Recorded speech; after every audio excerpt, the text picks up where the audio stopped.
ప్రకటన గ్రంథం 16వ అధ్యాయం 15-16 వచనాలు కలిసి ఉన్నాయి. కలిసి చదువుకుంటాం. హెబ్రీ భాషలో హర్మగెద్దీయును అన్న చోటునకు వారిని పోగు చేసెను. ఇదిగో నేను దొంగ వలె వచ్చుచున్నాను. తాను దిగంబరుడుగా సంచరించున్నందున జనులు తన దిశమలను చూతురేమని మెలకుగా ఉండి తన వస్త్రము కాపాడుకునేవాడు ధన్యుడు. ప్రార్థన చేసుకుంటాం. ప్రేమగల తండ్రి, యేసుప్రభువు వారి శ్రేష్టమైన నామమున ఈ ఉదయకాలం మరి ఒకసారి ఆశ్చర్యకరుడు అయిన దేవుడు అని మీ నామమును ఘనపరిచి మహింపరచడానికి మీరు ఇచ్చిన ఆధిక్యతను బట్టి మిమ్మల్ని ఎంతో స్తుతిస్తూ ఉంటున్నాం. వాస్తవమే మాడల మీరు జరిగించిన కార్యాలన్నీ ఆశ్చర్యకరమైనటువంటివి. మీ జన్మ ఆశ్చర్యకరమైనది. మా రక్షణార్థమై మీరు చేసిన కార్యం ఆశ్చర్యకరమైనది. దయగలిగినటువంటి తండ్రి, ఆశ్చర్యకరుడుగా మా జీవితంలో మీరు జరిగిస్తూ వచ్చిన కార్యాలన్నింటిని బట్టి మీ పాదముల చెంత సాగిలపడి మీ నామమును గనపరుస్తూ ఉంటున్నాం. ఇప్పుడు బలను సమీపించక పూర్వం మరొకసారి వాక్య వెలుగులో మా జీవితాలు పరీక్ష చేసుకోవటానికై మీరు ఇస్తున్న అవకాశాన్ని బట్టి వందములు ప్రభువా. మేము కూడి వచ్చి ఎంతో లాభదాయకంగా చేయము. మీ వాక్యాన్ని మీ సింహాసనం నుంచి విడుదల చేయము. నీ బిడ్డలకు అర్థమయ్యే విధానంలో బోధించినట్లు నన్ను మీ ఆధీనంలో ఉంచుకొనుము. పలుగుటకు వాక్శక్తిని ప్రసాదించుము. కలవరపరిచి ఆటంకపరిచే అపవిత్రాత్మ శక్తుల ప్రభావాన్ని నజరేయుడైన యేసుక్రీస్తు నామపేట గద్దిస్తూ సమస్త మహిమ ఘనత ప్రభావంలో మీకే ఆరోపిస్తూ రక్షకుడును ప్రభువును అత్యున్నతంగా హెచ్చించబడిన యేసుప్రభువు వారి ప్రశస్తమైన నామమున వందనములతో ప్రార్థిస్తున్నాం తండ్రి. చదువుకున్న లేఖన భాగంపై దేవుడు తన ఆశీర్వాదం ఉంచి చేరువచ్చిన మనందరితో మాట్లాడినగాక. ప్రభు యొక్క బలలో యోగ్యంగా పాల్పొందికై పరువు మన హృదయాలని సిద్ధపరచునగాక. ఇదిగో నేను దొంగ వలె వచ్చుచున్నాను. ప్రభు సెలవిస్తున్నటువంటి మాట. ప్రభు చాలా తొందరగా రాబోతున్నాడు. దొంగ వలె రాబోతూ ఉన్నాడు. దొంగ వలె రాబోతున్నాడు అన్నప్పుడు ఎందుకు దొంగతో పోల్చుకున్నాడు తన రాకడను అంటే రెండు ప్రాముఖ్యమైన విషయాలుగా మనం చెప్పుకోవచ్చు. ఒకటి, దొంగ చెప్పి రాడు, ఎప్పుడు వస్తాడో తెలియదు, అలాగా ఆయన రాబోతున్నాడు. మీరు అనుకోనని గడియలో ఆయన వచ్చునని రాయబడింది. ఇక రెండవ విషయం ఏంటంటే, దొంగ వచ్చినప్పుడు ప్రశస్తమైన వాటిని తీసుకుని వెళ్తాడు, కానీ చీపురు కట్టలో పనికిరాని వస్తువులో పట్టుకెళ్ళటానికి రాడు. సో వెండి బంగారము విలువైన వాటిని వాడు చూస్తాడు. అందుకే మన బీరువాలు ఓపెన్ చేసి ఆ చీరలు ఈ చీరలు అన్నీ అవతల లాగి పడేసి విలువైనది దొరికితే దాన్ని మాత్రం తీసుకుని వెళ్తాడు. సో ప్రభువు తన రాకడను గురించి అలాగా పోల్చుకోవడంలో ఉద్దేశం అది. అకస్మాత్తుగా వస్తాడు, తెలియకుండా వస్తాడు. రెండవది, తన బిడ్డలైన వారిని ప్రశస్తమైన వారిని కొనిపోవటానికి ఆయన రాబోతున్నాడు. తన బిడ్డలైనటువంటి వారి విషయంలో తన రాకడలో ప్రభువు ఇస్తున్న మరొక హెచ్చరిక ఏంటి అని అంటే, నేను దొంగ వలె వచ్చుచున్నాను. తాను దిగంబరుడుగా సంచరించున్నందున జనులు తన దిశమలను చూతురేమో అని మెలకుగా ఉండి తన వస్త్రమును కాపాడుకునేవాడు ధన్యుడు. వస్త్రమును కాపాడుకునేవాడు ధన్యుడు. జనులు తన దిశమలను చూతురేమో అని మెలకుగా ఉండి వస్త్రాన్ని కాపాడుకునేవాడు ధన్యుడు.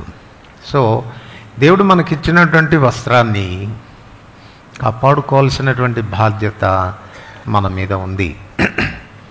ఒకప్పుడు మనం దిగంబరులమే. బైబిల్ ఏం చెప్తుందంటే మనం జన్మతోనే దిగంబరులం. ఎస్కేల్ గ్రంథం 16వ అధ్యాయం. ఎస్కేల్ గ్రంథం 16వ అధ్యాయం. ఎస్కేల్ గ్రంథం 16వ అధ్యాయం 4వ వచనం అందరికి కలిసి చదువుకుంటాం. నీ జనన విధం చూడగా నీవు పుట్టిన నాడు నీ నాభి సూత్రం కోయబడలేదు. శుభ్రమగుటకు నీవు నీళ్లతో కడగబడను లేదు. వారు నీకు ఉప్పు రాయకపోయిరి, బట్ట చుట్టకపోయిరి. బట్ట చుట్టకపోయిరి అంటే అర్థం ఏంటి? దిగంబరత్వాన్ని వచ్చి మాట్లాడుతుంది. సో ప్రతి మనుషుడు జన్మతో దిగంబరుడే. భౌతికంగా ఆలోచన చేసినా కూడా మనం బట్ట కట్టి జన్మం తీసుకోం, దిగంబరులుగానే లోకంలోనికి వస్తాం. ఆత్మీయంగా కూడా మనం ఆలోచన చేస్తే బై బర్త్, జన్మతోనే మనం దిగంబరులము అన్నటువంటి విషయాన్ని దేవుని వాక్యం జ్ఞాపకం చేస్తుంది. వాస్తవానికి ఈ స్థితిలో దేవుడు మనల్ని కలగ చేయలేదు. 104వ కీర్తన 2వ వచనంలో మనం ఏం చదువుతామంటే, ప్రభువా నీవు వెలుగును వస్త్రం వలె ధరించి ఉన్నావు అని. సో దేవుడు మానవుని కలగ చేసినప్పుడు తన సొంత స్వరూపంలో తన పోలికలో చేసుకున్నాడు. అందుచేత పాపం చేయక పూర్వం మానవుడు తాను కూడా వెలుగు చేత కప్పబడినవాడు, మహిమా వస్త్రాన్ని కలిగినవాడు. రోమా 3:23 వచనం ప్రకారంగా పాపము చేసి, ఏ భేదమును లేదు, అందరూ పాపం చేసి దేవుడు అనుగ్రహించు మహిమను, అంటే మహిమ అంటే అదే ఆ వెలుగును పోగొట్టుకున్నారు అని దేవుని వాక్యము స్పష్టం చేస్తుంది. సో మొట్టమొదటిగా వస్త్రాన్ని కాపాడుకునే దానికి పూర్వం అసలు వస్త్రం నాకుందా లేదా అనేది ఆలోచించుకోవాల్సినటువంటి అవసరం ఉంది. పాపం నిన్ను దిగంబరునిగా చేసింది. ఆ దిగంబరత్వం చేత నువ్వు కప్పబడాల్సినటువంటి అవసరత ఉంది. 2 విషయాల్లో మనుషుడు తన దిగంబరత్వాన్ని కప్పుకోవడానికి చేసిన ప్రయత్నాలు విఫలమైనట్లుగా మనం చూస్తాం. ఆదికాండం 3వ అధ్యాయంలో వారు దిగంబరులను తెలుసుకున్నప్పుడు అంజూరపు ఆకులు కచ్చడములుగా చేసుకొని వాటిని వారు కప్పుకున్నారు. అంజూరపు ఆకులు కట్టడాలుగా చేసుకొని కప్పుకున్నారు.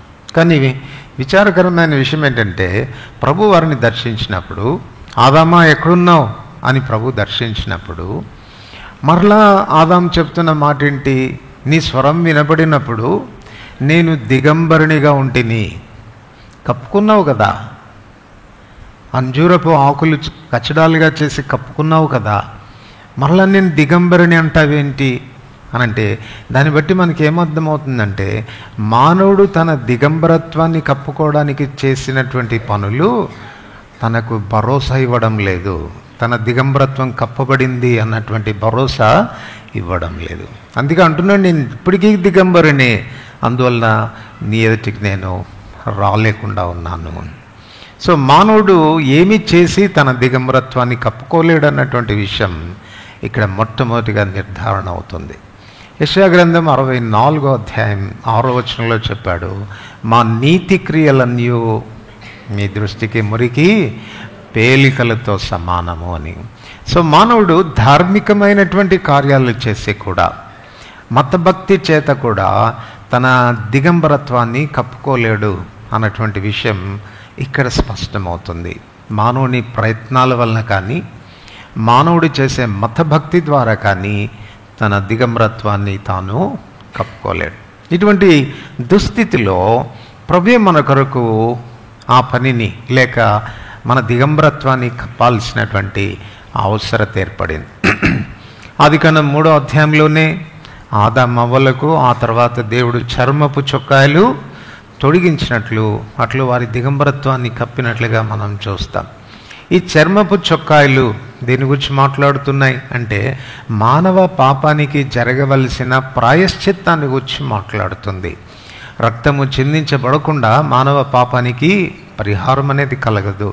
సో ప్రభువు సూచనప్రాయంగా చెప్తూ వచ్చినాడు, మీ పాపాలు కప్పబడాలంటే, మీ పాపానికి ప్రాయశ్చిత్తం జరగాలనంటే ఖచ్చితంగా బల్యర్పణ జరగవలసి ఉంది అన్నటువంటి విషయాన్ని ఆ దినాన ఆ పశువులను వధించడం ద్వారా దేవుడు జ్ఞాపకం చేస్తూ వచ్చినట్లుగా మనం చూస్తాం. అందుకే కీర్తన 32 మొదటి వచనంలో మనం ఈ రీతిగా చదువుతాం, తన అతిక్రమములకు పరిహారం నొందినవాడు, తన పాపములకు ప్రాయశ్చిత్తం నొందినవాడు ధన్యుడు. యెహోవా చేత నిర్దోషించబడినవాడు, ఆత్మలో కపటం లేనివాడు ధన్యుడు. కానీ తన పాపములకు ప్రాయశ్చిత్తం నొందినవాడు ధన్యుడు అన్న మాట ఇంగ్లీష్లో హూ సిన్స్ ఆర్ కవర్డ్ అనేటువంటి మాట వాడబడింది. ఎవరి పాపములు కప్పబడ్డాయో, ఎవరి దిగంబరత్వం కప్పబడిందో. దిగంబరత్వం ఎలా కప్పబడుతుంది అని అంటే ప్రాయశ్చిత్తం జరుగుట ద్వారా. ప్రాయశ్చిత్తం జరుగుట ద్వారా. అందుచేతనే మనల్ని, మన దిగంబరత్వాన్ని కప్పడానికి మన రక్షకుడైన యేసుక్రీస్తు ప్రభువారు తానే ప్రాయశ్చిత్తార్థమైనటువంటి బలిగా చేయబడవలసి వచ్చింది. అందుకే మన అతిక్రమ క్రియలను బట్టి అతడు గాయపరచబడ్డాడు, మన దోషములను బట్టి అతడు నలుగొట్టబడ్డాడు, మన సమాధానార్థమైన శిక్ష అతని మీద పడింది. సో ఈ దినాన పాపానికి ప్రాయశ్చిత్తము కలిగేదానికి తన కుమారుడైన యేసుక్రీస్తు ప్రభు ద్వారా సమస్తం చేసి ఆయన ముగించినాడు.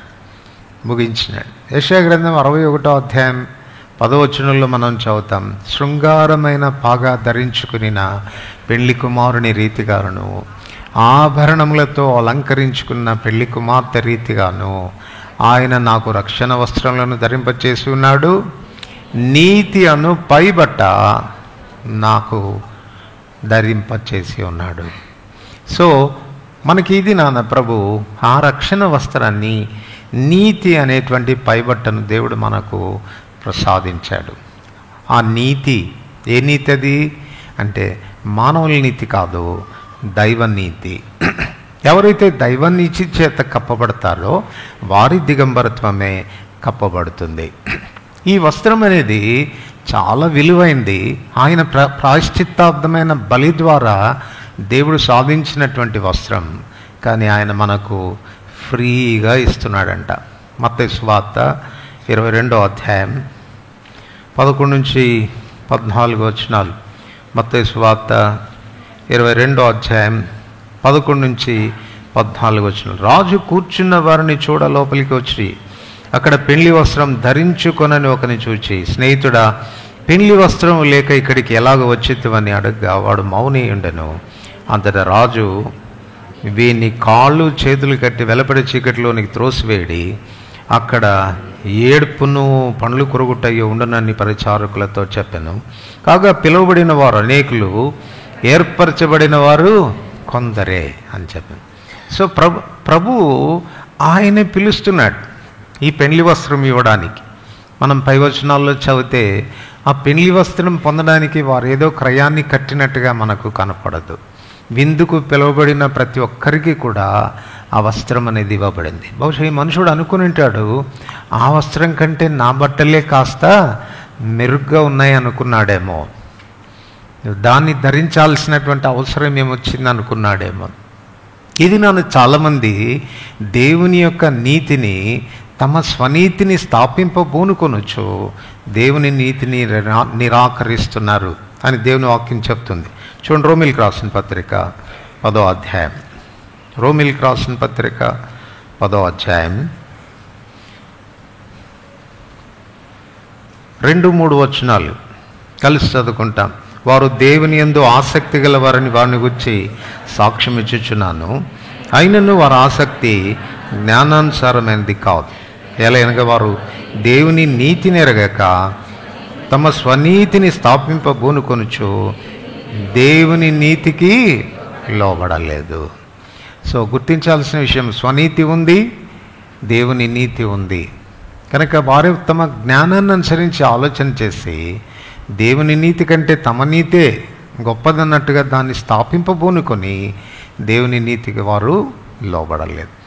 ఈ మధ్యాహ్నం ఇక్కడ కూర్చున్న వాళ్ళలో ఇంకా ఎవరైనా ఇలాంటి అనుభవంలో ఉంటే, దేవుని యొక్క నీతి కొరకు దేవుని అర్థించినటువంటి అనుభవం నీకు లేకపోతే, ఆయనను అడిగి పొందినటువంటి అనుభవం అనేది నీకు లేకపోతే, ఈ మధ్యాహ్నం అడగవచ్చు ప్రభువును.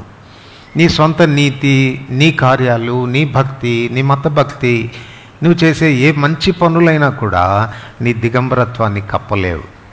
అందువలన అటువంటి మనుషుడు దేవుని ఎదుట ధైర్యంగా నిలబడలేడు, దేవుని చెంతకు ధైర్యంగా రాలేడు, దేవునితో ధైర్యంగా సహవాసం అనేది చేయలేడు. ఈ మధ్యాహ్నం ఒకసారి గుర్తించు, నీ వ్యక్తిగతమైన జీవితంలో అట్టి వస్త్రాన్ని పొందాను, నా పాపానికి పరిహారం కలిగింది, ప్రాయశ్చిత్తం కలిగింది, దేవుడు నన్ను నిర్దోషిగా ఎంచాడు అన్నటువంటి విషయాన్ని నిర్ధారణ చేసుకోవాలి. ఎంత సులభం చేశాడు. క్రయమంతా ఆయన కట్టి ఆ వస్త్రాన్ని సిద్ధం చేసి అడుగుడి మీకు ఇయ్యబడును అని ఫ్రీగా ప్రభువు ఇస్తూ ఉంటే కూడా ఇంకా ఇంకా పొందకుండానే నిరాకరిస్తూనే ఆత్మీయ దిగంబరత్వంలో నీ జీవితాన్ని కొనసాగించకూడదనేది దేవుని యొక్క దయాపూర్వకమైన సంకల్పం. కనుక ప్రభునందు విశ్వసించు, ఆయనను అర్థించు, ఆ వస్త్రాన్ని పొందు, పాపమనే ఆ దిగంబరత్వాన్ని కప్పుకోవాల్సిందిగా ప్రభుపేట మనం చేస్తూ ఉంటున్నాం.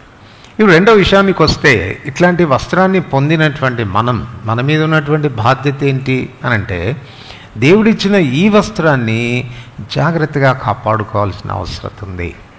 ఆ వస్త్రం మీద డాగు పడకుండా, మచ్చ పడకుండా, ప్రభు రాకడ పర్యంతం దాన్ని పరిశుద్ధంగా పవిత్రంగా కాపాడుకోవాల్సినటువంటి బాధ్యత మన మీద ఉంది. ఆ వస్త్రానికి తగిలేటువంటి మచ్చ ఏదైనా ఉంది అన్నప్పుడు ఆ విషయాల్లో చాలా జాగ్రత్త పడాల్సినటువంటి అవసరం ఉంది. కనుక రక్షించబడి కూడా ఒకవేళ నీ వస్త్రాన్ని మలినపరుచుకుంటే ప్రభు రాకడలో నువ్వు ఎత్తపడవు. ప్రభు రాకడల్లో సిగ్గుపడేటువంటి ఆస్కారం అనేది ఉంది. అందుచేత ప్రభు అంటున్నాడు, నేను వస్తున్నాను, దొంగలాగా వస్తూ ఉన్నాను, తన వస్త్రాన్ని కాపాడుకునేటువంటి వాడు ధన్యుడు అని ప్రభు చెప్తా ఉన్నాడు. సో మనం అవాయిడ్ చేయాల్సినటువంటి విషయాలు, వస్త్రం మలినం కాకుండా అవాయిడ్ చేయాల్సినటువంటి విషయాలు కొన్ని ఉన్నాయి. మొట్టమొదటిగా మనం గమనిస్తే యోహాన్ రాసిన మొదటి పత్రిక 3వ అధ్యాయం, యోహాన్ రాసిన మొదటి పత్రిక 3వ అధ్యాయం 3-4 వచనాలు. యోహాన్ రాసిన మొదటి పత్రిక 3వ అధ్యాయం 3-4 వచనాలు కలిసి చదువుకుంటాం. ఆయన యందు ఈ నిరీక్షణ పెట్టుకొని ప్రతివాడును ఆయన పవిత్రుడై ఉన్నట్టుగా తన్ను పవిత్రునిగా చేసుకొను. పాపము చేయి ప్రతివాడును ఆజ్ఞను అతిక్రమించును, ఆజ్ఞ అతిక్రమమే పాపము. ఆయన యందు ఈ నిరీక్షణ పెట్టుకున్నవాడు. ఏ నిరీక్షణ? 2వ వచనంలో చెప్పాడు, ప్రియులారా మనం ఇప్పుడు ఏమవుదామో, మనం దేవుని పిల్లలమై ఉన్నాము, మనం ఇంకా ఏమవుదామో ఇంకా ప్రత్యక్షపరచబడలేదు, కానీ ఆయన ప్రత్యక్షమగున్నప్పుడు ఓ దినాన ప్రభు ప్రత్యక్షం కాబోతున్నాడు అన్నటువంటిది మన నిరీక్షణ. ప్రభు రాబోతున్నాడు అన్నటువంటిది మన నిరీక్షణ. ఆయన యందు ఈ నిరీక్షణ పెట్టుకున్న ప్రతివాడు ఏం చేయాలంట? ఆయన పవిత్రుడైనట్టుగా తాను పవిత్రపరచుకోవాలి. మరి పవిత్రపరచుకోవాలంటే అపవిత్రత ఎలా వస్తుంది అంటే తర్వాత వచనంలో రాశాడు, ఆజ్ఞ అతిక్రమమే పాపం. మామూలుగా చెప్పాలంటే ప్రతి విధమైన అవిధేయత పాపం క్రిందికి వస్తుంది. ప్రతి విధమైన అవిధేయత పాపం క్రిందికి వస్తుంది. సో మన వస్త్రాల్ని డాగుపడకుండా జాగ్రత్తగా చూసుకోవాలి అన్నప్పుడు మనం జాగ్రత్త పడాల్సినటువంటి విషయం ఏంటంటే, ఏ విషయాల్లో నేను అవిధేయత చూపుతూ ఉన్నాను, ఏ విషయాల్లో నేను అవిధేయత చూపుతా ఉన్నాను, దేవుని వాక్యానికి నేను ఎక్కడ లోబడడం లేదు, ఎక్కడ దేవుడు నాతో మాట్లాడుతుంటే నేను ఎదిరిస్తూ వచ్చాను. ఈ విషయాల్లో మనల్ని మనం పరీక్షించుకోవాల్సినటువంటి అవసరత ఎంతో ఉంది. దేవుడు మనకు మనస్సాక్షి ఇచ్చాడు, దేవుడు మనకు మనస్సాక్షిని ఇచ్చినాడు. రెండవది, లోకస్తులకు కూడా మనసాక్షి ఉంది. వారికున్న మనసాక్షికి మన మనసాక్షికి ఉన్నటువంటి వ్యత్యాసం ఏంటి అనంటే, హెబ్రీ 9వ అధ్యాయం 14వ వచనంలో చెప్పబడినట్లుగా, నిత్యుడగు ఆత్మ ద్వారా తాను దేవునికి నిర్దోషినిగా అర్పించుకున్న క్రీస్తు రక్తం నిర్జీవ క్రియలను విడిచి జీవం గల దేవుని సేవించుటకు మీ మనస్సాక్షిని ఎంతో ఎక్కువగా శుద్ధి చేయండి అనంటే, మన మనస్సాక్షి చాలా చాలా పవిత్రమైనది, శుద్ధి కలిగినటువంటిది. సో ఈ మనస్సాక్షి ఎటువంటిది అనంటే, మీరు ఇంగ్లీష్ డిక్షనరీలో చూడండి, మనస్సాక్షికి కాన్షియన్స్ అంటారు కదా. కాన్షియన్స్ అనేటువంటి మాట ఇంగ్లీష్ డిక్షనరీలో ఏముంటుందంటే ఇన్నర్ జడ్జ్ అని ఉంటుంది, ఆంతరంగిక తీర్పరి. మనం ఎప్పుడైతే దేవుని వాక్యానికి వ్యతిరేకంగా పోతామో, అవిధేయత చూపుతామో, ఈ కాన్షియన్స్ అంట మనల్ని జడ్జ్ చేసేస్తుందంట. తప్పావు కదా, ఓడిపోయావు కదా, వినలేదు కదా, నిష్టానుసారంగా ప్రవర్తించావు కదా, ఎవరో నిన్ను నిందించకపోవడం, నీ మనస్సాక్షి నీ మీద నేరారోపణ చేయడం ప్రారంభిస్తూ ఉంటుంది. మనకు తెలీదా తెలుసా? మన మనస్సాక్షి మనకు విరోధంగా మాట్లాడుతున్నది మనకు అర్థమవుతుందా, అర్థం కాదా? మన మనస్సాక్షి అంత బలహీనమైంది కాదు కదా, ఆయన రక్తం చేత పవిత్రపరచబడింది కదా, ఎంతో ఎక్కువగా శుద్ధి చేయబడింది కదా. అందుచేత చాలా సెన్సిటివ్గా మన మనస్సాక్షి పనిచేస్తుంది. చిన్న పొరపాటు చేసినా కూడా అది మనకు తెలియచేస్తుంది, తప్పిపోతున్నావు జాగ్రత్త అని మనల్ని హెచ్చరిక చేస్తుంది. అందుచేత ఈ నిరీక్షణ పెట్టుకున్న ప్రతివాడు ఆయన పరిశుద్ధుడైనట్టుగా లేక ఆయన పవిత్రుడైనట్లుగా తను తాను పవిత్రపరచుకుంటూ వెళ్ళాలి. సో మనకు మచ్చ తగులుతుంది, డాగ్ అంటుతుంది అని తెలిసిన ప్రతిసారి మనల్ని మనం కాపాడుకోవాల్సినటువంటి బాధ్యత మన మీద ఉంది. ప్రకటన గ్రంథం 3వ అధ్యాయం, ప్రకటన గ్రంథం 3వ అధ్యాయం 4వ వచనం అందరు కలిసి చదువుకుంటాం. ప్రకటన గ్రంథం 3వ అధ్యాయం 4వ వచనం. అయితే తమ వస్త్రములను అపవిత్రపరచుకొనని కొందరు సార్దీసులో యొద్ద ఉన్నారు. వారు అర్హులు గనక తెల్లని వస్త్రములు ధరించుకొని నాతో కూడా సంచరించెదరు. సార్దీసులో ఉన్న సంఘములో శేషమైనటువంటి ప్రజలను గురించి ప్రవహిస్తున్న సాక్ష్యం ఏంటంటే, తమ వస్త్రములు అపవిత్రపరచుకొనని కొందరు సార్దీసులో ఉన్నారు. ఈ మాట మనకు భయాన్ని గొల్పించాలి. చాలామంది ఉన్నాం కానీ వస్త్రములు అపవిత్రం కాకుండా చూసుకునే వాళ్ళు కొద్ది మంది ఉంటారంట. They are very few. శేషమైనటువంటి ప్రజలు నిర్ధారించుకోవాల్సిన విషయం ఏంటంటే, ఆ శేషంలో నేనున్నానా, నా వస్త్రాన్ని పవిత్రంగా కాపాడుకునేటువంటి కాన్షియన్స్లో ఉండేటువంటి ఆ ప్రజల సమూహంలో నేనున్నానా అనేది నిర్ధారించుకోవాల్సినటువంటి అవసరం. ఇక్కడ వస్త్రములు అపవిత్రపరచుకొనని వారు అనేటువంటిది ఏ కాంటెక్స్ట్లో రాశాడు అని మనం ఆలోచిస్తే చూడండి, 2వ వచనం చదువుకుందాం అందరం. నీ క్రియలు నా దేవుని ఎదుట సంపూర్ణమైనవిగా నాకు కనపడలేదు గనక జాగరూకుడవై చావునైన మిగిలిన వాటిని బలపరచుము. వాళ్ళ మీద నేరారోపణ చేస్తూ వస్త్రాలు అపవిత్రపరచుకొనని వ్యక్తులను గూర్చి కాకుండా అపవిత్రపరుచుకున్నటువంటి వ్యక్తులను గూర్చి ప్రభు మాట్లాడుతూ వాళ్ళ మీద చేస్తూ వచ్చినటువంటి నేరారోపణ ఏంటంటే, నీ క్రియలు నా ఎదుట సంపూర్ణమైనవిగా కనపడలేదు. Half obedience is total disobedience. పాక్షికమైనటువంటి విధేయత సంపూర్ణ అవిధేయత అనేది మనం గుర్తుపెట్టుకోవాలి. ప్రభువుకు మనం లోబడేటువంటి విషయానికి వచ్చినప్పుడు ఏదో కొద్దిపాటిగా లోబడుతున్నాను అన్నది ప్రాముఖ్యమైనది కాదు. మన క్రియలు సంపూర్ణమైనవిగా కనపడాల, మన విధేయత సంపూర్ణమైనదిగా ఉండాల. మనకు తెలుసు బైబిల్ గ్రంథంలో ఎందుకు సౌలును దేవుడు నిరాకరించాడు, ఎందుకు సౌలును కాదనుకున్నాడు దేవుడు. తను ఇశ్రాయేలు మీద రాజుగా ఉండాలని, చిరకాలం రాజుగా ఉండాలని కాంక్షించిన దేవుడు ఎందుకు పశ్చాత్తాపడ్డాడు సౌలు విషయంలో అనంటే, పాక్షికమైనటువంటి విధేయత. అమాలేకుల మీదకి వెళ్ళి సమూలంగా వారిని నాశనం చేయమంటే రాజును బ్రతికించాడు, మంచి మంచి పశువులను క్రొవ్విన వాటిని తీసుకొని వచ్చాడు. సమూయేలు అంటున్నాడు, ఒకడు దహన బలులు అర్పించడం వలన దేవుడు సంతోషించిన ఆలకించుము, దహన బలులు అర్పించడం కంటే మాట వినుట శ్రేష్టము. అయ్యా లేదయ్యా నీ ఆజ్ఞ ప్రకారంగా చేశానంటే, ఎక్కడ చేసావు నువ్వు? ఒకవేళ నా ఆజ్ఞ ప్రకారంగా చేసి ఉంటే ఆ అరుపులేంటి, ఆ రంకెలేంటి, ఎక్కడి నుంచి వస్తున్నాయి అవి? నీ అసంపూర్ణమైనటువంటి క్రియలకు ఆ రంకెలు నిదర్శనం. ఒక దినాన ప్రభు సాన్నిధ్యంలో మనం నిలబడినప్పుడు మన క్రియలే రంకెలు వేస్తాయంట. He has not completed it, ముగించలేదు, అసంపూర్ణంగా చేశాడు అని మన మీద నిరారోపణ చేస్తాయి. ఇది నన్ను ప్రభు నీకు అప్పగించినటువంటి బాధ్యతను నెరవేర్చే విషయంలో ఎంత నమ్మకస్తుడిగా ఉన్నావు, ఎంత ఫెయిత్ఫుల్గా ఉన్నావు. అపోజిట్ పౌల్లాగా ఒక దినాన్ని మనం చెప్పగలుగుతామా, మంచి పోరాటం పోరాడి తిని నా పరుగు కడముట్టించి తిని విశ్వాసమును కాపాడుకుంటుని. నా పరుగు కడముట్టించి తిని అనంటే పరుగు దేని గురించి మాట్లాడాడు? అపోస్తలుల కార్యం 20వ అధ్యాయం 24వ వచనంలో చెప్తాడు, ఆయన నాకు అప్పగించిన పరిచర్యను తుదముట్టింపవలనని నేను పరిగెత్తుచున్నాను అని. సో పరుగు తనకు అప్పగించబడిన బాధ్యతను గూర్చి, పరిచర్యను గూర్చి మాట్లాడుతోంది. ఇది నాన్న దేవుని పిల్లలమై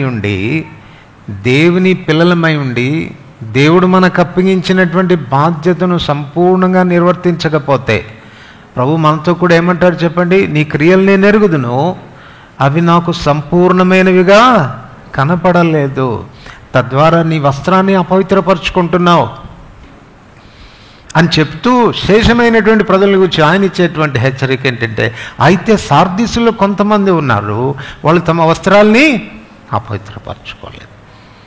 ఈ మధ్యాహ్నం మన జీవితాలను పరిశీలించుకుందాం వాక్య వెలుగులో. Are you defiling your garment? నీ వస్త్రాన్ని అపవిత్రపరచుకుంటున్నావా? అవిధేయతను బట్టి, అసంపూర్ణంగా దేవునికి లోబడుటను బట్టి అపవిత్రపడుతూ ఉన్నావా? జాగ్రత్త, మనల్ని మనం సరి చేసుకోవాల్సిన అవసరం ఉంది. మీరు చూడండి, ప్రతి సంఘానికి కూడా దేవుడు వారి లోపాలని ఎత్తి చూపిన తర్వాత వాళ్ళకి ఒక అవకాశం ఇస్తూ ఉన్నాడు. ఇప్పుడైనా నువ్వు సరి చేసుకుంటే, ఇప్పుడైనా నువ్వు మారుమనసు పొందితే, ఇప్పుడైనా నువ్వు పశ్చాత్తాపడితే అని ప్రతి సంఘానికి కూడా దేవుడు అవకాశం ఇస్తూ ఉన్నాడు. ఈ మధ్యాహ్నం మనకు కూడా అలాంటి అవకాశం ఇస్తూ ఉన్నాడు. బహుశా అలా ఉన్నామేమో, అజాగరూకతతో ఉన్నామేమో, నిర్లక్ష్యమైన వైఖరితో ఉన్నామేమో. ప్రభు దగ్గర ఒప్పుకుందాం, సరి చేసుకుందాం. ప్రభువా, నాకు అప్పగించేటువంటి బాధ్యత ఏదైనా, నా పరిచర్య ఏదైనా కంప్లీట్గా నెరవేర్చేదానికి నేను నా మనసు పెడతాను, నిమగ్నమై ఉంటాను అని చెప్పగలగాలి. కొరింథీయులకు రాసిన 2వ పత్రిక 12వ అధ్యాయం 2-3 వచనాలు కలిసి చదువుకుంటాం.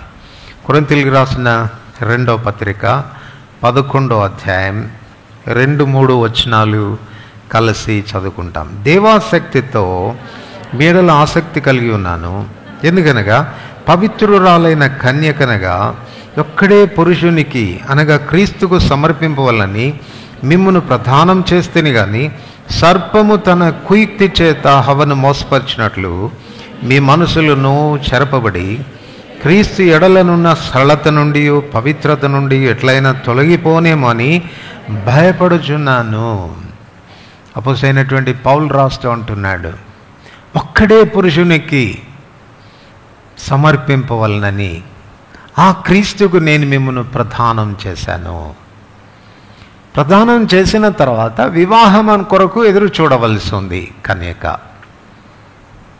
మత్తయి సువార్త 25వ అధ్యాయంలో మనం అదే చదువుతాం కదా, ఇదిగో పెళ్లి కుమారుడు ఆయనను ఎదుర్కొన్నారండి. పరమ వరుడై మన ప్రభు రాబోతున్నాడు.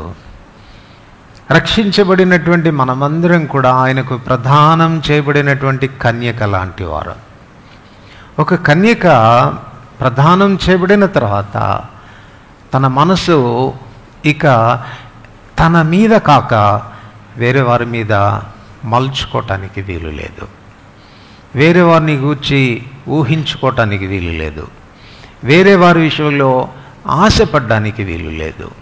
అట్లు కన్యక తన కన్యత్వాన్ని జాగ్రత్తగా వివాహం వరకు కాపాడుకోవాల్సినటువంటి బాధ్యత ఉంటుంది. ఇప్పుడు పౌలు అంటున్నాడు, మీ విషయంలో నాకు చాలా భయం వేస్తూ ఉంది. ఆ ఒక్కడే పురుషునికి అనగా క్రీస్తుకు నేను మిమ్మల్ని ప్రదానం చేశాను, క్రీస్తు ఎడలనున్న సరళత నుండి ఎట్లయినా మీరు తొలగిపోతారేమో. ఎలా తొలగిపోతారు అనంటే, వాడు అవ్వనే మోసపుచ్చాడు. సర్పము తన కుయుక్తి చేత హవ్వను మోసపుచ్చినట్లు మీ మనసులను చెరపబడుట చాలా భయంకరమైనటువంటి మాట కదా. ఏం చెరపబడుతుందంట? మన కన్యత్వాన్ని పోగొట్టుకునే విషయంలో ఏం చెరపబడుతుందంట?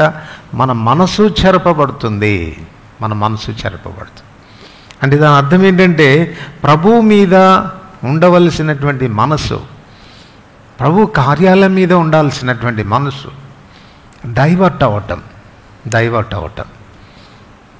అది దేవుడు చాలా తీవ్రమైనదిగా, భయంకరమైనటువంటి పాపంగా ప్రభు ఎంచుతూ ఉన్నాడు.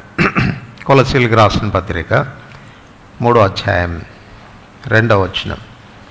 కొలస్సీలకు రాసిన పత్రిక 3వ అధ్యాయం 2వ వచనం. అందరికి కలిసి చదువుతాం. కొలస్సీ 3వ అధ్యాయం 2వ వచనం. పైనున్న వాటి మీదనే కానీ భూ సంబంధమైన వాటి మీద మనస్సు పెట్టుకొనకుడి. ఎలైనగా మీరు మృతి పొందితిరి, మీ జీవం క్రీస్తుతో కూడా దేవుని యందు. మన మనసు ఎక్కడ ఉండాలంటే చెప్పండి, దేని మీద ఉండాలా? మన ప్రభువు మీద ఉండాలా? పైనున్న వాటి మీదనే మన మనసు పెట్టుకోవాలా. ఇప్పుడు చెప్పండి, మన మనసు భూ సంబంధమైన వాటి మీదకి డైవర్ట్ కావడం లేదు. నా ప్రభు మీదనే నా మనస్సు ఉంది, భూ సంబంధమైన వాటి మీద నా మనసు డైవర్ట్ అవ్వడం లేదు అని చెప్పగలగడమే మన వస్త్రాన్ని కాపాడుకోవటం, మన వస్త్రం అపవిత్రం కాకుండా కాపాడుకోవటం అని చెప్పాలి. సో లౌకికమైన వాటి మీద మన దృష్టి ఉందా, లేక ప్రభు మీద మన దృష్టి ఉందా? ఒక ఉదంతం ఈ రీతిగా చెప్పబడింది. ఒక ఇద్దరు యవనస్తులు వారు మిలిటరీలో వారు పని చేస్తూ ఉన్నారు. వారిద్దరికీ కూడా ప్రదానం చేయబడింది. ప్రదానం చేయబడి ఇక 2-3 నెలల్లో వారు తిరిగి వచ్చి వారిని వివాహం చేసుకోవాల్సింది. వివాహం చేసుకోవాల్సిన పరిస్థితిలో సడన్గా యుద్ధం వచ్చింది. యుద్ధం వచ్చిన కారణం చేత సైనికులకు లీవ్ దొరకదు కదా, వాళ్ళు అలాగే ఉండిపోయారు. చాలా కాలం, చాలా సంవత్సరాల పాటు ఆ యుద్ధం కొనసాగుతూ వచ్చింది. ఈ ప్రదానం చేయబడినటువంటి ఈ అమ్మాయిల్లో కలవరం మొదలైంది. అసలు వాళ్ళు బ్రతుకున్నారా, బ్రతుకుంటే వస్తారా, వస్తే మమ్మల్ని వివాహం చేసుకుంటారా అనేటువంటి అనుమానం. అందులో ఒక అమ్మాయి తొందరపడి తను వేరే వ్యక్తితో వివాహం చేసుకుంది. మరొక వ్యక్తి మాత్రం అలాగే ఉండిపోయిందనంట. కానీ కొన్ని సంవత్సరాల తర్వాత అకస్మాత్తుగా యుద్ధం ముగిసిపోవడం, వీరిద్దరు కూడా మళ్ళా సంతోషంగా వివాహం చేసుకోవడానికి వచ్చారంట. ఆ వివాహం చేసుకున్నటువంటి యువతి ఈ వ్యక్తికి ముఖాన్ని చూపించలేకపోయింది. కానీ ఎవరైతే వేచి ఉంటూ వచ్చిందో ఆ వ్యక్తి సంతోషంగా ఆ వ్యక్తితో వివాహంలో జతపరచబడింది. రేపొద్దున జరిగే విషయం కూడా ఇదే. పరమవరుడైనటువంటి ప్రభు వచ్చినప్పుడు తల వంచుకునేటువంటి వ్యక్తులు కొంతమంది ఉంటారు, సంతోషంగా ఆయనను ఎదుర్కొనేటువంటి వారు, ఆయనతో వివాహంలో జతపరచబడేటువంటి వారు కొద్దిమంది ఉంటారు. ఏ గుంపులో ఉంటున్నాం. సో ప్రభు వచ్చినప్పుడు ఆయన రాకడల్లో ధైర్యంగా మనం ఆయనను ఎదుర్కోవాలి. సిగ్గుపడకుండా ఆయనను మనం ఎదుర్కోవాలనంటే నీ వ్యక్తిత్వాన్ని కాపాడుకోవాల్సినటువంటి అవసరం ఉంది. నీ మనసు ఈ దినాన దేని మీద ఉంది అన్నది ఆలోచించుకోవాల్సినది. అందుకే పేతురు రాస్తూ అంటాడు, నిబ్బరమైన బుద్ధి గల వారై మెలకువగా ఉండండి. మీ విరోధైన అపవాది గర్జించు సింహం వలె ఎవరిని మృంగుదునా అని వెదకుచూ తిరుగుతూ ఉన్నాడు. వాడు చాలా ఆతురపడుతూ ఉన్నాడు. నాడు హవ్వను మోసపరిచిన వాడు ఈనాడు అనేకుల మనసులు చెరపాలి అనేది వాని యొక్క ఉద్దేశం. అవకాశం ఇచ్చావనుకుంటే నీ మనసును పాడు చేసేస్తాడు. తద్వారా ప్రభు రాకడల్లో ధైర్యంగా నువ్వు ఆయన ఎదుర్కోలేవు. సిగ్గుపడేటువంటి పరిస్థితి ఏర్పడేటువంటి ఆస్కారం అనేది ఉంది. ఎలా మోసపుచ్చాడు వాడు? ఎలా మోసపుచ్చాడు? అబద్ధం చెప్పాడు కదా, కాని మాట చెప్పాడు కదా, మీరు చావనే చావరు అని చెప్పాడు. ప్రభు ఏం చెప్పాడు? నిశ్చయంగా మీరు చచ్చెదరు అన్నాడు. మన మనసు ఎక్కడ చెదిరిపోతుంది, ఎక్కడ చెడిపోతుంది అంటే సత్యమును నమ్మక అసత్యమును నమ్మటం ద్వారా. సత్యమేది? సత్యమేది? యోహాను సువార్త 17:17 ప్రకారంగా సత్యమందు వారిని ప్రతిష్ఠ చేయము, నీ వాక్యమే సత్యం. దేవుని మాటలు సత్యమైనవి. దేవుని మాటలు సత్యమైనవి. దేవుడు ఏదైనా వాగ్దానం చేస్తే నెరవేరుతుందా, నెరవేరదా?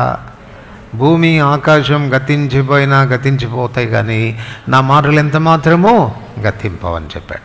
చాలాసార్లు మనకు ఎదురయ్యే సమస్యల్లో, కొరతల్లో, ఇబ్బందుల్లో, మన అక్కర్లు తీర్చబడే విషయంలో ఆలస్యం అవుతున్నప్పుడు దేవుని వాక్యమునందు మనకున్న నమ్మకం పోగొట్టుకుంటూ ఉంటారు. సత్యాన్ని నమ్మడం మానివేస్తారు. అప్పుడు అపవాది వచ్చి సలహాలు ఇస్తాడు.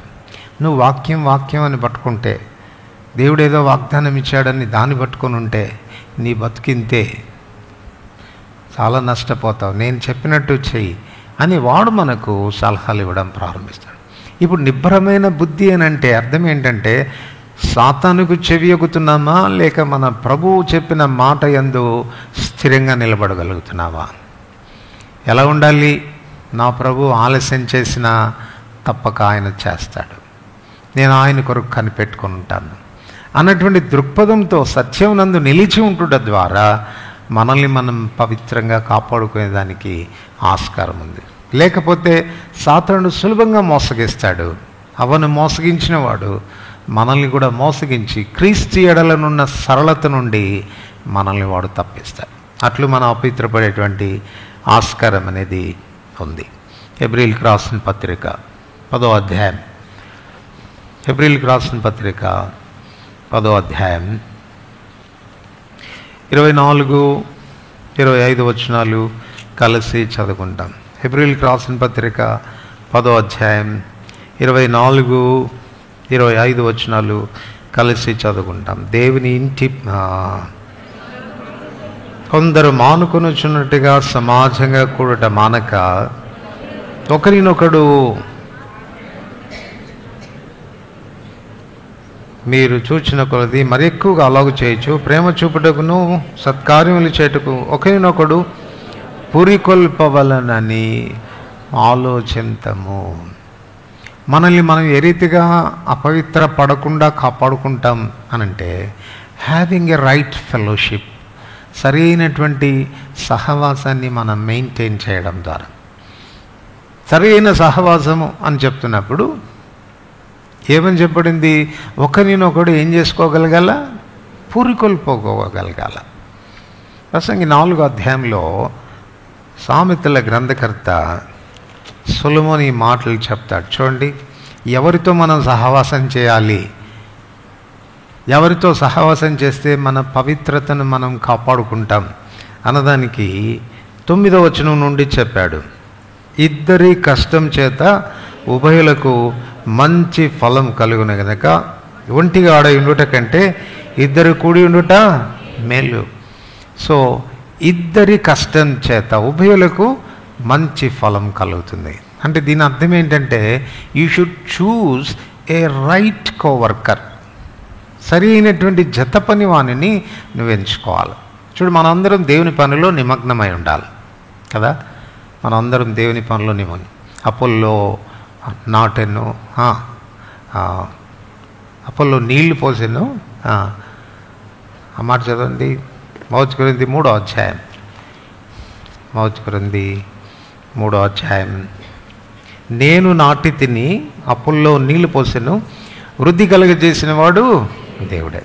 సో ఈ కార్పొరేట్ వర్క్లో మనం చేయవలసినటువంటి పనిలో మనం ఎవరితో కలిసి పని చేయాలనడానికి రైట్ కోవర్కర్ని ఎంచుకోవాలి, సరైనటువంటి కోవర్కర్ని ఎంచుకోవాలి. నీకు ఒకవేళ పని మీద చాలా నిమగ్నమై ఉంటావు, చాలా మనసు ఉంటుంది, అవతలోడేమో సోమరుడై ఉంటాడు, నిర్లక్ష్యంగా ఉండేవాడు ఉంటాడు. సో నిర్లక్ష్యంగా ఉండేటువంటి వానితో నువ్వు చేసిన స్నేహాన్ని బట్టి నువ్వు పనిలో నిమగ్నం కాలేవు. కూసేగాడిది మేసేగాడిని చెడిపింది అన్నట్టుగా ఆ వ్యవహారం అయిపోతుంది. తద్వారా దేవుని పని నుండి మనం బయటకు వచ్చేటువంటి ఆస్కారం అనేది ఉంది. రెండవది, ప్రసంగి 4వ అధ్యాయం 10వ వచనం. వారు పడిపోయినను ఒకడు తన తోడి వానిని లేవనెత్తును, అయితే ఒంటరిగాడు పడిపోయిన ఎడల శ్రమయ కలుగును, వాడిని లేవనెత్తువాడు లేవు. కొన్నిసార్లు మనం పడిపోతాం. పడిపోతే మన ఫ్రెండ్ ఎట్లా ఉండాలి చెప్పండి? అనగదొక్కేవాడుగా ఉండకూడదు. మన ఫ్రెండ్ ఎట్లా ఉండాలి అంటే లేవనెత్తేవాడుగా ఉండాలి.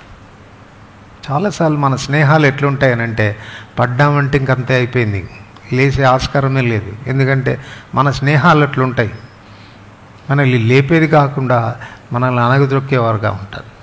చూడండి, ఆహాబు యెజెబెల్ని గురించి చూడండి. ఆహాబు కొంతవరకు పాపం తెలివి తక్కువడు, అమాయకుడు అని కూడా చెప్పాలి కదా. నాబోతు ద్రాక్ష తోటను అడిగితే నేను ఇవ్వలేను, ఇది నాకు వారసత్వంగా వచ్చింది అని అంటే పోయి అలిగి పడుకున్నాడంట. వాస్తవానికి రాజు కదా, బెదిరించో అదిరించో తీసుకొని ఉండొచ్చు తనే, కానీ మంచోడే పాపం, బాధపడ్డాడు, పోయి అలిగి పడుకున్నాడు. ఇప్పుడు భార్య వచ్చి ఏమంటుంది చెప్పండి? భార్య వచ్చి ఏమంటుంది? ఏమండి, మీరు ఇశ్రాయేల్ మీద రాజు అన్న సంగతి మర్చిపోయారా? ఎందుకండి మీరు దిగులు పడ్డం ఏంటండి? మీరు లేచి భోంచేయండి, నేను చూసుకుంటాను విషయాలు. ఏం చేసింది? అబద్ధ సాక్షులను పెట్టి నాబోతు రాజును దూషించాడు, దేవుని దూషించాడని సాక్ష్యం పలికించి రాళ్ల చేత కొట్టి నాబోతుని చంపించి, పోండి అయిపోయింది, వాడు చచ్చిపోయాడు, పోయి తోటను స్వాధీనం చేసుకో అని పంపితే పోతుంటే ఈయన వచ్చాడు. ఎవరు? ఏలియా గారు ఎదురొచ్చాడు. ఏలియా గారు ఎదురాగానే అంటున్నాడు, నా పగవాడా, నీ చేతికి నేను చిక్కానా అంటే, ఎవరే నా చేతికి కదరా చిక్కింది, నువ్వు పాపం చేసి నిన్ను నువ్వు అమ్ముకున్నావు, దేవుని చేతికి చిక్కావు నువ్వు అని చెప్పేసి. ఏ చోట నాబోతు యొక్క రక్తం కుక్కలు నాకినాయో అక్కడనే నీ సంతతి అంతా కూడా రక్తం కుక్కలు నాకుతాయి. ఎవరు ఇంత దౌర్భాగ్యమైన స్థితిలోనికి తీసుకొని రావడానికి కారణం ఎవరు? యెజెబెల్. పడిపోయాడు, ఏ అనుమానం లేదు. అలిగాడు, ఏ అనుమానం లేదు. అలగకూడదు. అలిగిన వాడికి ఏం చెప్పి ఉండాలి యెజెబెల్? నిజమే కదండి, వాడు ఏదో కొనుక్కున్నదైతే ఇచ్చి ఉండేవాడు, వారసత్వంగా వచ్చింది ఇవ్వకూడదని ఉంది కదండి బైబిల్లో, పోనీలేండి వదిలేసేయండి అని బలపరచాల్సింది పోయి మరింత పాపం చేసినట్టుగా చేసి కుటుంబం అంతటికి శాపాన్ని కొని తెచ్చుకున్నది. కనుక ఇక్కడ మనం గుర్తించాల్సిన విషయం ఏంటంటే, విత్ హూమ్ యు ఆర్ ఫెలోషిప్పింగ్, ఎవరితో నువ్వు సహవాసం చేస్తున్నావు. దేవుని పరిచర్యను కలిసి చేసే విషయంలో కూడా you have to choose the right person, సరైన వ్యక్తిని ఎంచుకోవాలి. ఒకవేళ నాకు చేత కాకపోతే తను దోహదపడతాడు అన్న వ్యక్తిని ఎంచుకోవాలి. రెండవది ఏం చేయాలంటే, పడిపోతే లేపగలిగినటువంటి వాడితో మన స్నేహం చేయాలి. 11వ వచనం, ఇద్దరు కలిసి పండుకునే ఎడల వారికి వెట్ట కలుగును, ఒంటరిగానికి వెట్ట ఎలాగూ పుట్టును. మూడవది ఆత్మీయమైనటువంటి వెట్ట కలగాల. అనంటే క్రైస్తవ జీవితం ఎప్పుడు కూడా వేడివేడిగా ఉండాలి కదా, మండుచూ ఉండాలి. ఒకవేళ కొంచెం మనం మంట తగ్గింది మనలో అంటే మన పక్కనోడు ఏం చేయాలి? మళ్ళా మంట రాజబెట్టేటట్టు ఉండాలి. కానీ మనం ఎట్లాంటి స్నేహాలని అంటే, ఉన్న మంట మీద నీళ్లు పోసే వాళ్ళతో స్నేహాలు చేస్తాం. మనకు కొంచెం భక్తి ఉండేది పాపం, కానీ మనం చేసినటువంటి స్నేహాల్ని బట్టి ఉన్న భక్తి కాస్త పోగొట్టుకుంటాం. ఎవరితో స్నేహం చేయాలి అనేది తెలుసుకోవాలి. ఎవరితో స్నేహం చేయాలి? సో నువ్వు ఒకవేళ చల్లారిపోతుంటే నిన్ను మళ్ళా పురుకొల్పే వ్యక్తితో, మరలా మంట నీలో రగిలించేటువంటి వ్యక్తితో నువ్వు స్నేహం చేస్తే నీ ఆత్మీయ జీవితాన్ని నువ్వు కాపాడుకునేదానికి ఆస్కారం అనేది ఉంటుంది. 4వది 12వ వచనం, ఒంటరిగా ఒకని మీద మరి ఒకడు పడినలా ఇద్దరు కూడి వాడిని ఎదిరింపగలరు, 3 పేటల త్రాడు త్వరగా తెగిపోదు కదా. ఇది పోరాటాన్ని గురించి మాట్లాడుతుంది. పోరాటాన్ని గురించి ఎవడన్నా ఎదిరించాడు అనంటే, ఒంటిగా ఉంటే కష్టం, ఇద్దరుంటే ఏం చేస్తారు? వాడిని కొట్టి వాడిని ఎదిరించి వాని మీద విజయాన్ని సాధిస్తారు. ఫెలోషిప్ యొక్క అవసరత గుర్తించండి. చాలాసార్లు మనం దేవుని మందిరంలో, దేవుని ఇంటిలో సహవాసం చేసే విషయంలో, విశ్వాసులతో కలిసి సహవాసం చేసే విషయంలో తప్పిపోతూ ఉన్నాం. ప్రభు పనిలో నిమగ్నమై ఉన్నావా? Do you have a right co-worker? సరైనటువంటి జత పనివాడు నీకున్నాడా? అన్నా మేమిద్దరం కలిసి చేస్తామన్నా మేమిద్దరం. మీరు చూడండి, యేసుప్రభు వారు సేవ కొరకు పంపినప్పుడు అంతా కూడా ఒకళ్ళొకళ్ళని పంపలే, ఇద్దరిద్దరినిగా పంపినాడు. కోవర్కర్స్ అనేది చాలా అవసరమైనటువంటి విషయం. కనుక మన ఈ విషయంలో జాగ్రత్త పడాలా. ఆ దినము సమీపించటం మీరు చూచిన కొలది. ఏ దినం? ఇదిగో నేను త్వరగా దొంగ వలె వస్తా ఉన్నాను అని ప్రభు చెప్పాడే. ఆ దినం సమీపించడం మనం చూచిన కొలది you should have a right fellowship, సరైనటువంటి సహవాసం, సమాజంగా కూడుట మానక. ప్రతి దినము ఒకరికొకడు బుద్ధి చెప్పుకోవాలా, ఒకరికొకడు పురుకొల్పుకోవాలా, ప్రోత్సహించుకునేటువంటి అటువంటి సహవాసంలో మన జీవితాన్ని కొనసాగించాల్సినటువంటి అవసరం ఉంది. తద్వారానే మనం సరైనటువంటి విధానంలో ప్రభు పని చేయగలం. రెండవది, క్రింద పడినా తిరిగి మనం లేవగలం. ఆత్మీయంగా చల్లారిపోతున్నా మరలా మంట మరలో కలుగుతుంది. తర్వాత శత్రువును బహు సులభంగా మనం ఎదిరించేదానికి ఆస్కారం అనేది కలుగుతుంది. ప్రకటన గ్రంథం 3వ అధ్యాయం, క్షమించండి, రోమిలకు రాసిన 2 కొరింథీ 13వ అధ్యాయం 5వ వచనం. 2 కొరింథీ 13వ అధ్యాయం 5వ వచనం. అందరు కలిసి చదువుకుంటాం. 13:5 వచనం.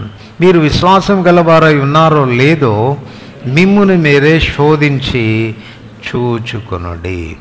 సో ప్రభు రాకడకు ఎదురు చూస్తున్నటువంటి మనం, మన వస్త్రము డాగుపడకుండా, మన వస్త్రం అపవిత్రం కాకుండా, మనం దిగంబరులం కాకుండా ఉండేదానికి మన వస్త్రాన్ని కాపాడుకునేటువంటి విషయంలో జాగ్రత్త పడాల్సిన 4వ విషయం ఏంటనంటే, మన ఫెయిత్ని పదే పదే చెక్ చేసుకుంటూ ఉండాలంట. మీ విశ్వాసాన్ని పదే పదే పరీక్షించుకుంటూ ఉండాల.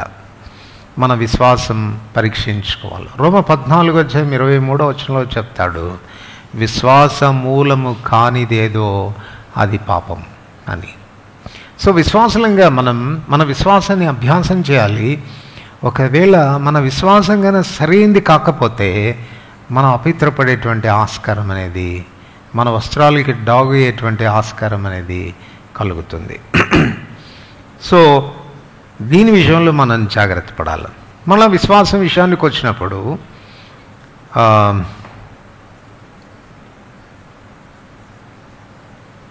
తిమోతికి రాసిన మొదటి పత్రిక 1వ అధ్యాయం 18-19 వచనాలు. తిమోతికి రాసిన మొదటి పత్రిక 1వ అధ్యాయం 18-19 వచనాలు కలిసి చదువుకుంటాం. నా కుమారుడైన తిమోతి, నీ విశ్వాసమును మంచి మనస్సాక్షియు కలిగిన వాడవై నిన్ను గురించి ముందుగా చెప్పబడిన ప్రవచనముల చొప్పున ఈ మంచి పోరాటం పోరాడవలనని వాటిని బట్టి ఈ ఆజ్ఞని నీకు అప్పగించుచున్నాను. అతి మనస్సాక్షిని కొందరు త్రోసివేసి విశ్వాస విషయమై ఓడబద్దలైపోయిన వారి వలె చెడి ఉన్నారు. తిమోతికి రాస్తూ పౌలు హెచ్చరిక చేస్తున్నాడు, ఓ తిమోతి, నీవు విశ్వాసమును మంచి మనస్సాక్షి కలిగిన వాడుగా ఉండాలి. ఎప్పుడు గుర్తుపెట్టుకోండి, విశ్వాసము మంచి మనస్సాక్షి 2 కలిసి వెళ్తాయి. ఎక్కడ మంచి మనస్సాక్షి ఉంటుందో అక్కడ విశ్వాసం ఉంటుంది, ఎక్కడ విశ్వాసం ఉంటుందో అక్కడ మంచి మనస్సాక్షి ఉంటుంది. ఇప్పుడు ఈ మంచి మనస్సాక్షిని మనం ఎప్పుడు కాపాడుకుంటూ ఉండాలి. ఎప్పుడు కాపాడుకుంటు నీ ఫెయిత్ అనేది సరైనదిగా ఉందా లేదా చూసుకునేటప్పుడు, నీ విశ్వాసం సరైనదిగా ఉందా లేదా అని చూసుకోవాలన్నప్పుడు నీ విశ్వాసం, నీ మనస్సాక్షిని జాగ్రత్తగా కాపాడుకోవాల్సినటువంటి అవసరం. ఇప్పుడు ఒకవేళ మంచి మనస్సాక్షి విశ్వాసం 2 కూడా మిళితమైతే వచ్చేటువంటి ఫలితం ఏంటి? What is the output? చూడండి, 1వ అధ్యాయం 5వ వచనం. అందరికి కలిసి చదువుతాం. 1వ అధ్యాయం 5వ వచనం. ఉపదేశ సారం ఎదనక పవిత్ర హృదయం నుండి, మంచి మనస్సాక్షి నుండి, నిష్కపటమైన విశ్వాసం నుండి కలుగు ప్రేమయే. మీరు చెప్పండి, మన విశ్వాసం నిష్కపటమైంది, మంచి మనస్సాక్షితో కూడినటువంటి విశ్వాసం దానికి వాట్ ఈస్ ది ఫ్రూట్? ఏమొస్తుందంట? ప్రేమ. దీన్నే ఉపదేశ సారము అన్నాడు. ఉపదేశ సారం అంటే బైబిల్ ఉపదేశంగా చెప్పుకుంటే ఈ బైబిల్ యొక్క సారాంశమే ప్రేమ. కంప్లీట్గా బైబిల్ యొక్క సారాంశం ఏంటి అని ఎవరైనా మనల్ని అడిగితే ఇట్ ఈస్ లవ్. ఆ ప్రేమ అనేటువంటిది లౌకికమైన ప్రేమ కాదు, శరీర సంబంధమైన ప్రేమ కాదు, అగాపే ప్రేమ. అగాపే ప్రేమ అంటే దైవ ప్రేమ. అగాపే ప్రేమకున్న గుణలక్షణం ఏంటి? అగాపే ప్రేమకున్న గుణలక్షణం ఏంటి అంటే లవ్ గివ్స్. ప్రేమ ఇస్తుంది. లౌకికమైన ప్రేమ పుచ్చుకుంటుంది. లౌకికమైన ప్రేమ పుచ్చుకుంటుంది. లౌకికమైన ప్రేమ పుచ్చుకుంటుంది. ఇది నాకు చాలా ప్రేమ అంటే మీకు ఇస్తానని కాదు, నేనే ఉంచుకుంటాను అని. ఇది నాకు చాలా ప్రియం అని అంటే నాకు కావాలి అని కోరుతున్నాను. అందుకే చూడండి, లోకంలో ప్రేమిస్తున్నా అని వెంటపడతారు. ఇచ్చేదానికే పుచ్చుకునేదానికా? లౌకికమైన ప్రేమ, నిన్ను ప్రేమిస్తున్నా అని వెంటబడి ఆ అమ్మాయి అడ్డం తిరిగిందనుకో, పో నేను నిన్ను ప్రేమించనంటే యాసిడ్ పోసేస్తాడు నెత్తి మీద. అంటే అర్థం ఏంటంటే నాకు దొరకంది ఎవడికి దొరకడానికి వీలేదు. అది ప్రేమ కాదు. వాస్తవికమైన ప్రేమ ఏది? దైవికమైన ప్రేమ ఏది అంటే ఇచ్చేది ప్రేమ. God so loved the world that he gave his only begotten son. దేవుడు లోకముని ఎంతో ప్రేమించాడు, తన అద్వితీయ కుమారుని లోకానికి ఇచ్చివేశాడు. రోమా 8వ అధ్యాయం 31-32 వచనాల్లో చెప్తాడు, తన సొంత కుమారుని అనుగ్రహించుటకు వినదీయని దేవుడు ఆయనతో పాటు సమస్తమును మనకెందుకు, ఇంకేం దాచుకుంటాడు ఆయన తన ప్రేమను బట్టి ఇస్తూనే ఉంటాడు. యాకోబు రాస్తూ అందుకే అంటాడు 1వ అధ్యాయం 17వ వచనంలో, జ్యోతిర్మయుడగు తండ్రి శ్రేష్ఠ ఈవులను అనుగ్రహించువాడు. మూల భాషలో ఏముందో తెలుసా అండి? శ్రేష్ఠ ఈవులను అనుగ్రహించుచూ ఉండు దేవుడు అని. Continuous tense. మనం ఒకసారి ఇస్తాం, 2 సార్లు ఇస్తాం, 3వసారి వీడు ఏదో అడిగేటట్టున్నాడని మొఖం చాటేస్తాం కదా.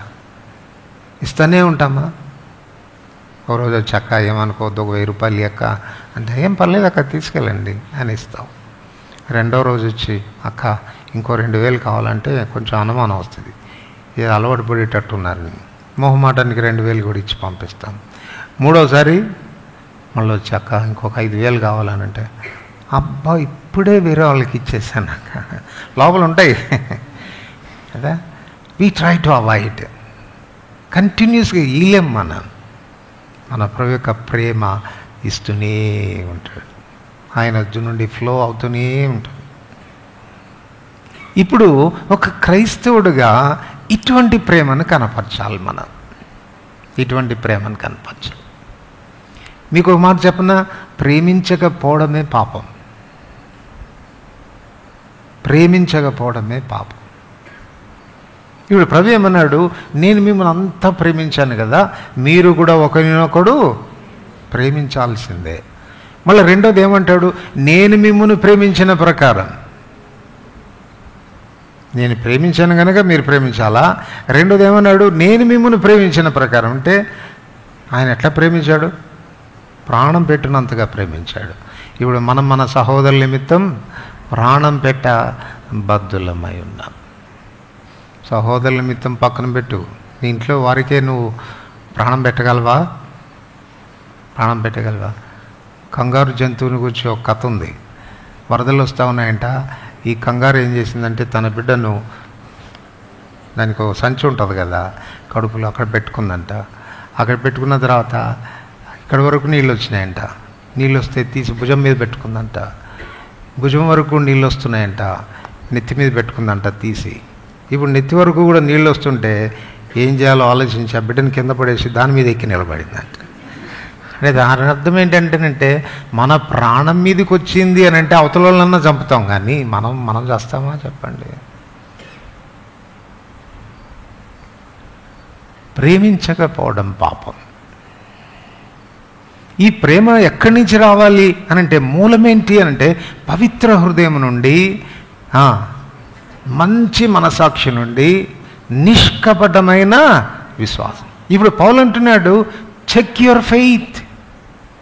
మీ విశ్వాసాన్ని పరీక్షించుకోండి. మీ ప్రేమ పవిత్రమైందేనా? మీ ప్రేమ దైవికమైందేనా? ఆయన ప్రేమించినట్టుగా ప్రేమించగలుగుతున్నావా? ప్రేమించే విషయంలో ఎంత కొరబడుతున్నాం మనం, ఎంత తక్కువగా ఉంటున్నాం. దీనివల్ల కలిగే నష్టం ఏంటి అని అంటే, you are defiling yourself. నీ వస్త్రాన్ని అపవిత్రపరచుకుంటున్నావు. ప్రభు రాకడలో జాగ్రత్త పడాల్సినటువంటి మరొక విషయం, ప్రకటన గ్రంథం 3వ అధ్యాయం. ప్రకటన గ్రంథం 3వ అధ్యాయం.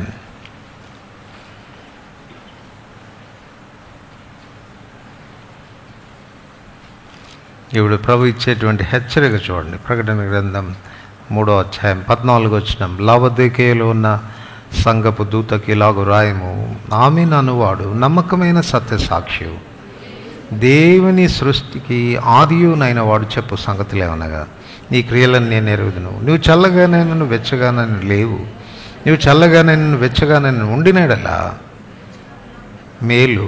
నువ్వు వెచ్చగానే చల్లగానే ఉండక నిలువెచ్చగా ఉన్నావు గనక నేను నిన్ను నా నోటి నుండి ఎందుకు, నీవు దౌర్భాగ్యుడవు, దిక్కుమాలిన వాడవు, దరిద్రుడవు, గుడ్డివాడవు, దిగంబరుడవై ఉన్నావని ఎరగక. సో మన ఆత్మీయమైనటువంటి జీవితంలో మనం ఉన్న స్థితిని ఎరగకుండా ఉంటున్నాం, ఇగ్నోరెన్స్లో ఉంటున్నాం. సో అట్లా ఉండడము దేవుని వాక్యం ఏం చెప్తుందంటే, నువ్వు నులివెచ్చని స్థితిలో ఉండడం, దానివల్ల నా నోటి నుండి నిన్ను ఉమ్మివేయ ఉద్దేశించాను. అంటే ఎంత భయంకరమైనటువంటి మాట. సో మనల్ని మనం పరీక్షించుకుందాం. మనం ఒకప్పుడు దిగంబరులం, ఇప్పుడు కాదు. దేవుడు మనల్ని తన రక్షణ వస్త్రం చేత, నీతి వస్త్రం చేత మనల్ని కప్పాడు. ఆయన రాకడ వరకు ఆ వస్త్రాన్ని జాగ్రత్తగా కాపాడుకునే బాధ్యత మన మీద పెట్టాడు. మెలకుగా ఉండాలని, జాగరూకులుగా ఉండాలని, అది డాగుపడకుండా చూసుకోవాలని, ఆ వస్త్రాన్ని పోగొట్టుకోకుండా చూసుకోవాలని దేవుడు మనకు హెచ్చరిక చేస్తున్నాడు. సో ఏ ఏ కారణాలను బట్టి మన వస్త్రం డాగుపడే ఆస్కారం ఉంది, కోల్పోయే అటువంటి ఆస్కారం ఉంది అనేది మనం చూస్తూ వచ్చినాం. కొన్నిసార్లు నిరాశ, నిస్పృహలు కూడా మన వస్త్రాన్ని పోగొట్టుకునేటట్టుగా చేస్తాయి. యోహాను సువార్త 21వ అధ్యాయంలో ప్రధాన శిష్యుడైన పేతురు అన్నాడు, ఏమని, నేను మరలా చేపలు పట్టబోదును. ఎందుకు మరలా చేపలు పట్టబోదును అన్నాడు అనంటే, ఈయనేదో రాజు అవుతాడు అనుకున్నామండి బాబు, నన్నేమో మంత్రిగా చేస్తాడు అనుకున్నాను, మేమంతా మినిస్టర్స్ అయిపోతాం అనుకున్నాము ఆ రాజ్యంలో. ఈయనేమో చచ్చిపోయా, ఆయన దారిన ఆయన పోయా. ఇప్పుడు మనకు కూడు పెట్టేవాడేవాడు, మనల్ని బ్రతికించేవాడేవాడు, మన భార్య పిల్లల పోషణ ఏంటి, మీరు ఏమైనా చేయండి రా బాబు, నేను మాత్రం చేపలు పట్టపోతున్నాను. బాబు నంబర్ 1 నువ్వే పోతే మాదగతి ఏంది, మేము కూడా వస్తాం పదా అని అందరు పోయినారు. రాత్రి చేపలు పడలేదు. ఉదయకాలనే ప్రభు సముద్ర తీరాన్ని వచ్చాడు. పిల్లలారా భోజనానికి మీ దగ్గర ఏమైనా ఉందండి. పేతురు గుడ్డోడైపోయాడు. గుడ్డోడవడం అంటే ఆయన ఎవరో తెలియట్లేదు, ఆయనకి క్యాట్రాక్ట్ వచ్చిందేమో రాత్రికి రాత్రి. పాపం ఆయన చూడలేకపోతున్నాడు. ఈ పక్కన ఉన్న యోహాన్ అంటున్నాడు, రే ఆయన ఎవరో కాదురా, ఆయన ప్రభు సుమి అని అంటే గౌక నీళ్ళలోకి దూకేశాడంట. ఎందుకు? వస్త్రహీనుడై ఉన్నందున. తన విచారం, లౌకికమైన వాటి కొరకైనటువంటి విచారం, he has lost his garment. 61 అంటాడు, ఉల్లాస వస్త్రమును ఆయన నాకు. ఉల్లాస వస్త్రం ఎప్పుడు ఉల్లాసంగా ఉండాల. ఉల్లాసం పోయిందంటే వస్త్రం పోయినట్టే లెక్క. సో పేతురు వస్త్రాన్ని పోగొట్టుకున్నాడు, సిగ్గుపడ్డాడు, ఆయన ఎదుర్కోలేకపోయాడు. సో ఆ స్థితి మనకు కలగకున్నట్లుగా జాగ్రత్త పడదాం. ప్రార్థన చేసుకుందాం.